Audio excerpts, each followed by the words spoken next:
နော်ကဏ္ဍ10လုံးပြည့်သွားတာကိုပြအဲ့ဒီကဏ္ဍ10လုံးမှာကျွန်တော်တို့ဗုဒ္ဓကြာတာပတိတောင်းဖြတ်မယ်နော်နှစ်ပရိတ်နဲ့10ပရိတ်တဲ့နှစ်ပရိတ်နဲ့10ပရိတ်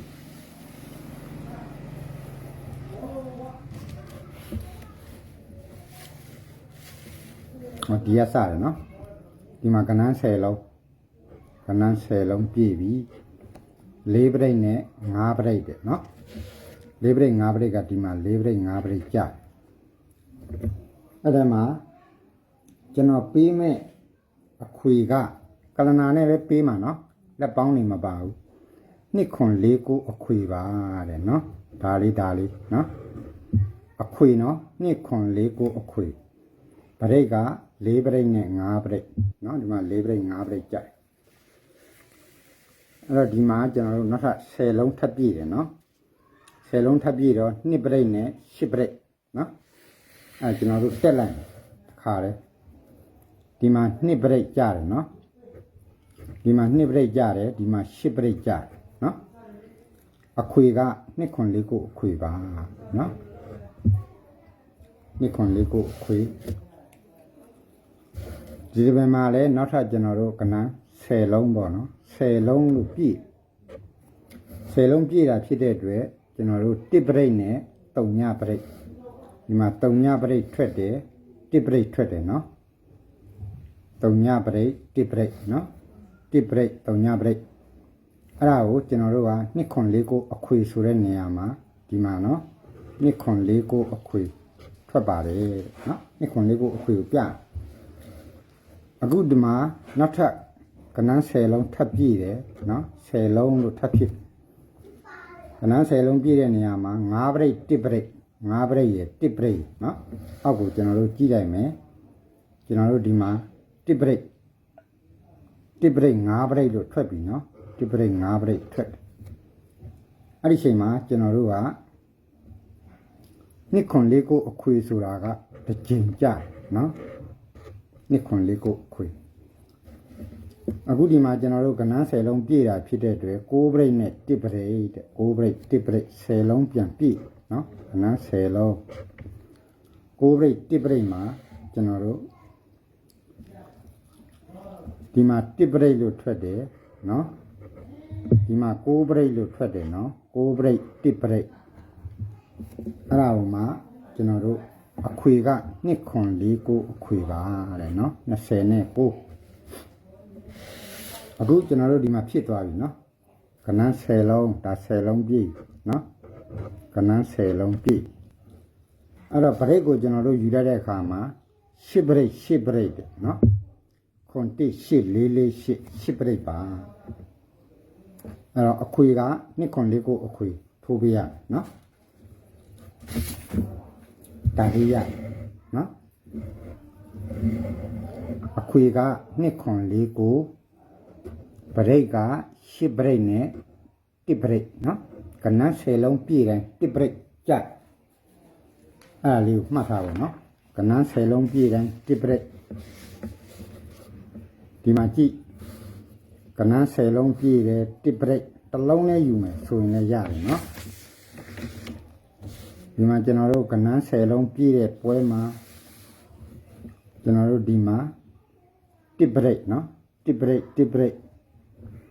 ကဏ္ဍ10လုံးပြည့်တဲ့ပွဲမှာ1ပရိတ်ကဏ္ဍ10လုံးပြည့်တဲ့ပွဲမှာကျွန်တော်တို့1ပရိတ်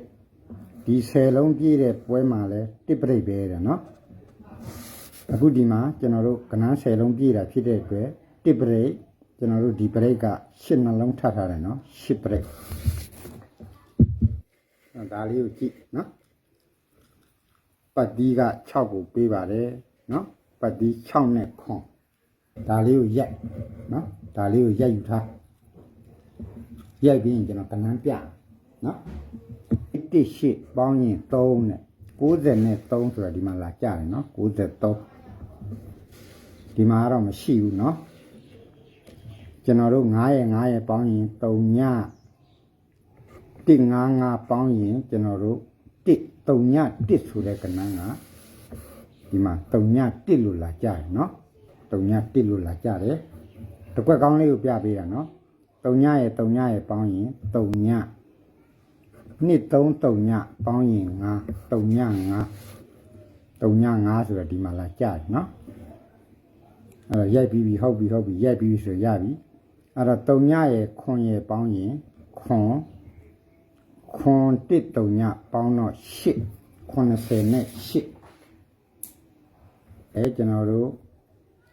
4တုံညပေါင်းရင်8ပတ်တီးပါတဲ့နော်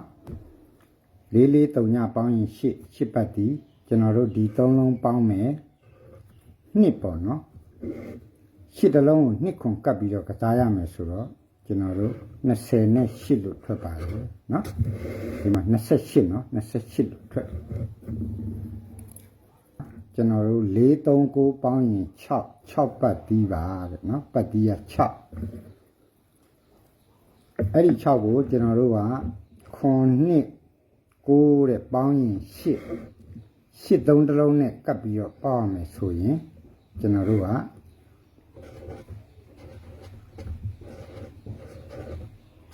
6368လို့ရနော်နှစ်ကွက်ထဲနော်ကျွန်တော်နှစ်ခွန်လေးအခွေကိုနော်ဒီနှစ်ခွန်လေးကိုကျွန်တော်ပြမယ်နော်ဒါကကြံကနန်းပေါ့နော်ကြံကနန်းက9နှစ်ခွန်လေးဘယ်ရလာတယ်ဆိုတော့ပြပေးမယ်နောက်ဖြစ်လာရင်လည်းသုံးလို့ရအောင်နော်ကျွန်တော်တို့နှစ်ခွန်လေးမှာကဒီမှာရှိရပြဗုဒ္ဓနေ့မှာ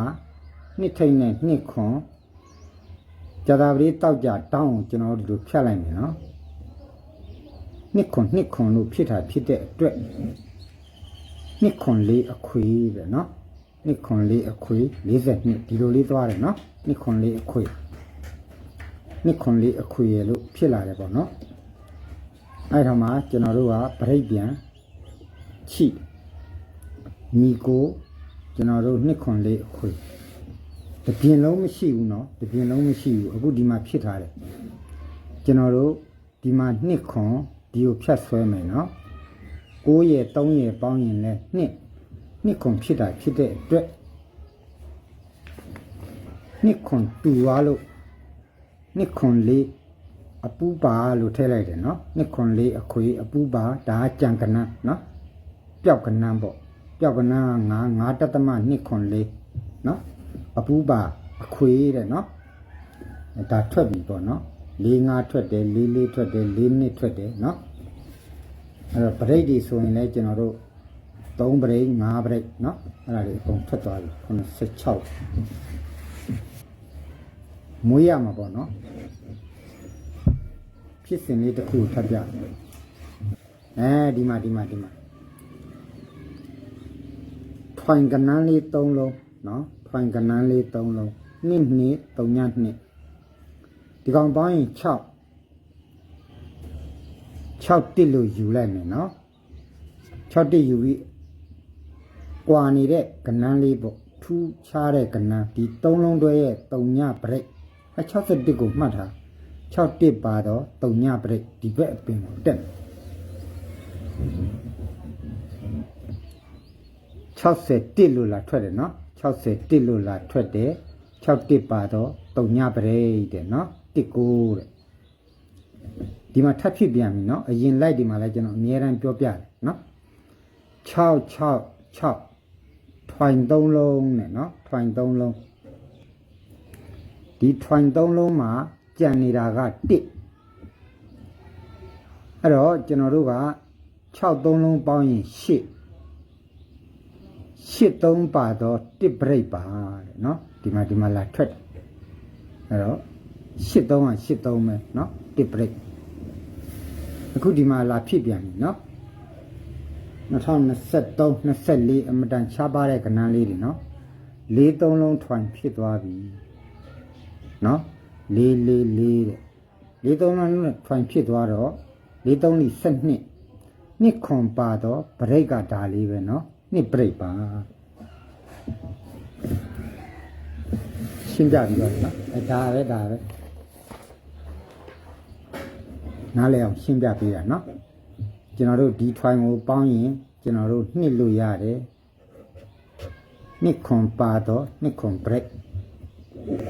အဲ့တော့ ကျွန်တော်တို့ကခွန်9 20နှစ်9နဲ့80ရအဲ့ဒါကိုကျွန်တော်ဘာကြောင့်ခွန်9နဲ့20ကိုတင်ထားလဲသူကချက်ချင်းကြပေးရနော်ကျွန်တော်တို့ဒီမှာ6 3ညပရိတ်6တစ်ဆိုတဲ့ကဏ္ဍတစ်ချက်ထဲကြဟောမှာ60နဲ့1နော်ဒီမှာ1ပရိတ်ကလည်း1ပရိတ်လို့တန်းကြတယ်6 3ဒီ18 83နော်16ပါတော့3ညပရိတ်နော်5ပရိတ်လို့ယူနေရတယ်မယူတော့ဘူး16ပါတော့3ညပရိတ်5ပရိတ်မွေးရမယ်နော်အကယ်၍ကျွန်တော်တို့ဒါနေကုံပေါ့နော်နေကုံကစားပါတဲ့နော်နေကုံကစားလို့ပြောထားတယ်အဲ့ဒီနေကုံလို့မထွက်ခဲ့ဘူးဆိုရင်နောက်အပတ်မှာလဲဒါကိုပဲပြန်ထိုးနော်ဒီကဏ္ဍပဲပြန်ထိုးဒါတော့ဒီနေ့ပြမယ်ဇာတ်လေးကိုကျွန်တော်ပြပေးမယ်ဟေး1.2 net cut 10 break ဒီကောင်ပေါင်းရင်1.5 1 chain နဲ့10 break နှစ်ပွင့်ကြီးတော့1.2 net cut ခွန်3ည1 chain နဲ့10 break နော်အဲဒီမှာ1.2တွေတိတ်မဖြစ်ဘူးရှားပါတယ်နော်1.2ချာနာချင်း2 6 8နှစ်ခတ်ကြမယ်နှစ်4ပါတော့10 break နော်နှစ်4ပါတော့10 break အဲ့လိုလေးကြအခုကျွန်တော်ပြောပြီးသွားတဲ့အတိုင်းပဲopen ဈေးတွေကတော့ဒါလေးကတော့ကျွန်တော်တို့ကမှာပိန်းထားတယ်နော်ပါဝါသိမ်းရင်ကျွန်တော်တို့ကြာမယ်ကဏ္ဍလေးပေါ့နော်နှစ်တစ်လုံးမပြောက်ဘူးပေါ့နော်ကြာရမယ်ကဏ္ဍလေးကိုကျွန်တော်ပြပြီးဒီမှာဆိုရင်လည်းကျွန်တော်တို့တောက်ကြမနဲ့ပါဝါသိမ်းတာဖြစ်တဲ့အတွက်အဲ့တော့ဒီမှာနော်25နှစ်9နှစ်5ပေါ့ဗျာနော်အဲ့ဒါကိုပြောချင်တယ်ဒီမှာ80နဲ့နှစ်ပါဝါလို့သိမ်းထားတာဖြစ်တဲ့အတွက်နော်ဒီမှာ25ဒီမှာကျွန်တော်တို့လေရတိုက်နေပြီပါလားဒီမှာကျွန်တော်တို့ပါဝါတောက်ကြသိမ်းတာဖြစ်တဲ့အတွက်ကျွန်တော်တို့နှစ်တစ်လုံးပေါ့နော်နှစ်9ကိုကျွန်တော်ရည်စူးထားတယ်ပေါ့နော်ဒီမှာကျွန်တော်တို့ပါဝါသိမ်းတာဖြစ်တဲ့အတွက်ဒီအယောင်လေးပေါ့နော်နှစ်တစ်လုံးကြမဲ့ရက်ဖြစ်ပါတယ်နော်လက်တွက်နေတော့တခြားစီပေါ့နော်ညင်းကျွန်တော်တို့9ပေါ့နော်ဒါမပြောက်ပတ်တီးလေးကိုပြဒီကောင်ပေါင်းချင်းက6ပေါ့နော်6လာမယ်ဒီ3 break ကိုဗျာကျွန်တော်ဒီ3 break ကို85ပေးထားခွန်685ဒီကောင်ပေါင်းချင်းက1ပေါ့နော်ဒီကောင်ပေါင်းချင်းဆိုရင်လဲခွန်ဒီကောင်ပေါင်းချင်း1ပြန်လာမယ်ဒီခွန်လဲပြန်လာမယ်နော်အဲ့တော့ကျွန်တော်20ရက်နေ့စင်းပိတ်မယ်ဆိုတဲ့နေရာ3နှစ်5ပတ်တီနော်ဒီ5ပတ်တီကိုပေးတယ်အဲ့တော့ဒီမှာကကဏ္ဍ3လုံးထောင်သွားတာဖြစ်တဲ့အတွက်9 3ညကိုကျွန်တော်တို့ဒီကောင်ပေါင်းရင်6 4 4ကပ်နော်ဒါပဲအဲ့9 3ညကို6 4ကပ်မယ်ဆိုတော့ကျွန်တော်တို့က9 3ညခွန်ရည်လို့တည်ထားလိုက်မယ်နော်ဒီမှာ9 3ညခွန်ရည်လို့တည်ထားလိုက်မယ်ဒီပင်မှာကျွန်တော်တို့ဒီကောင်ပေါင်းရင်း1 6 တလုံးနဲ့နော်1 6 တလုံးကို9 3ညနဲ့ပဲသွားမယ်ဒီမှာဆိုရင်လည်းဒီတိုင်းပဲကျွန်တော်တို့နှစ်ခွန်တလုံး9 3ညတလုံးနဲ့နော်ဒီမှာ9ထိရပေါ့ဒီပင်မှာကျွန်တော်တို့နှစ်ခွန်တလုံးနော်နှစ်ခွန်တလုံးက9 3ညခွန်နဲ့ပဲပြီးမယ်ဒီပင်မှာကျွန်တော်တို့4 9တလုံးနဲ့နော်9 3ညခွန်နဲ့ပဲပြီးမယ်ရှစ်လို့ပြီးတော့ခွန်3လို့ထွက်9 3ညခွန်နဲ့ပဲပြီးရမယ်တဲ့8 3 1 chain မနေ့ကကျွန်တော်တို့နှစ်ခွန်1 chain ပေါ့နော်နှစ်ခွန်1 chain ကလည်း9 3ညခွန်နဲ့ပဲပြီးရမယ်တဲ့ဒီမှာနှစ်ထွက်တယ်9 3ညခွန်အခုဒီမှာကျွန်တော်တို့8 3တလုံးအဲ့8 3တလုံးကိုကျွန်တော်တို့9 3ညခွန်နဲ့ကပ်ပြီးတော့ဒီတိုင်းပြီးရမယ်နော်